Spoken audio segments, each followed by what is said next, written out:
I'm excited today to be joined by the amazing Dexter Dennis. And I should say before we get talking, I've been immunized and we're, six feet apart. So doing our best to, continue making the community healthy. But this is really, really a pleasure for me, Dexter, that we get a chance to kind of sit down and talk about life in your tremendous story. So I think it might be helpful for people to hear maybe a little bit about your background, your love of the game, and what got you kind of interested in basketball and being at the place where you are now. Yeah, basketball for me was one of the sports I started playing late. I'd say I started playing around 7th grade. I was a football player first, but basketball is in my family. My mom was a great basketball player, my dad was. So basketball has always been around in my family. It's something I just kind of grew into, actually. Good. Do they still challenge you when you go home? Is your mom taking you out on the court and saying, let me see what you got now, son? No, that kind of stopped a long time ago. Now it's just with the words. You know, she's my biggest critic, even after some of my best performances. She's still there to keep me motivated and challenge me. So. Oh, that's great.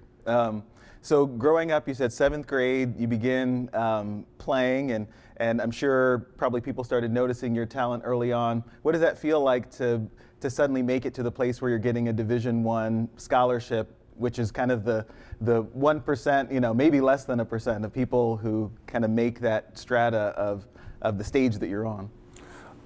At first, I would say around that time, I wasn't really a good basketball player. Okay. I don't think people really started to recognize my talent until after my senior year. I had to do a prep year, which it's the longer route. But after that, I'd say people started to recognize the player I was.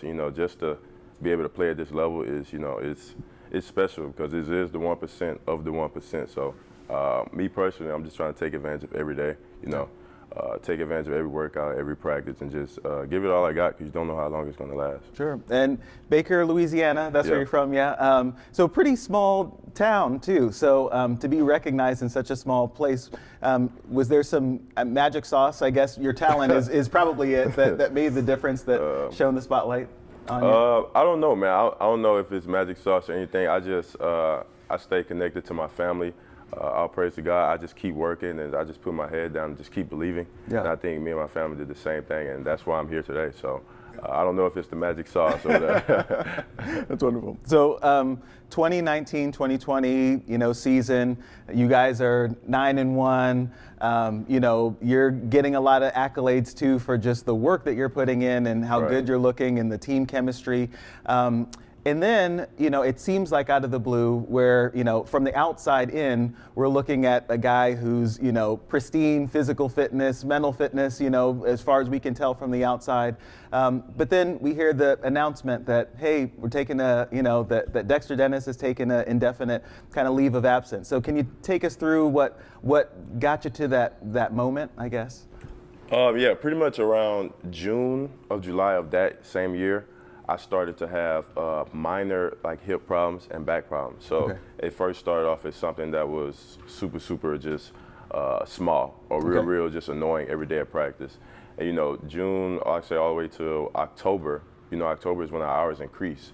So when our hours increased, my pain increased a lot because we were doing a lot more activity. So I started to feel really sharp pains throughout my lower back on my right side and then my right hip. And it caused me after the first 2 games, I was having trouble to walk after the games. Wow. We perform at a high level. We play high-level players, so it takes a toll on your body. Yeah. So around the 9th or 10th game, we were about to play VCU. After that practice, that Thursday, it kind of just it put the icing on the cake for me, as far as my mind just not being able to keep up with my body anymore. Or my body not being able to keep up with my mind. They started to take a toll on one another. Yeah. After just being able to play at a certain level for years, and then just not being able to do the things you're used to doing on the court, it kind of took a toll on me mentally. Sure. You want to do things, but your body is just not letting you. Not agreeing. So I had trouble coming to grips with that. I see.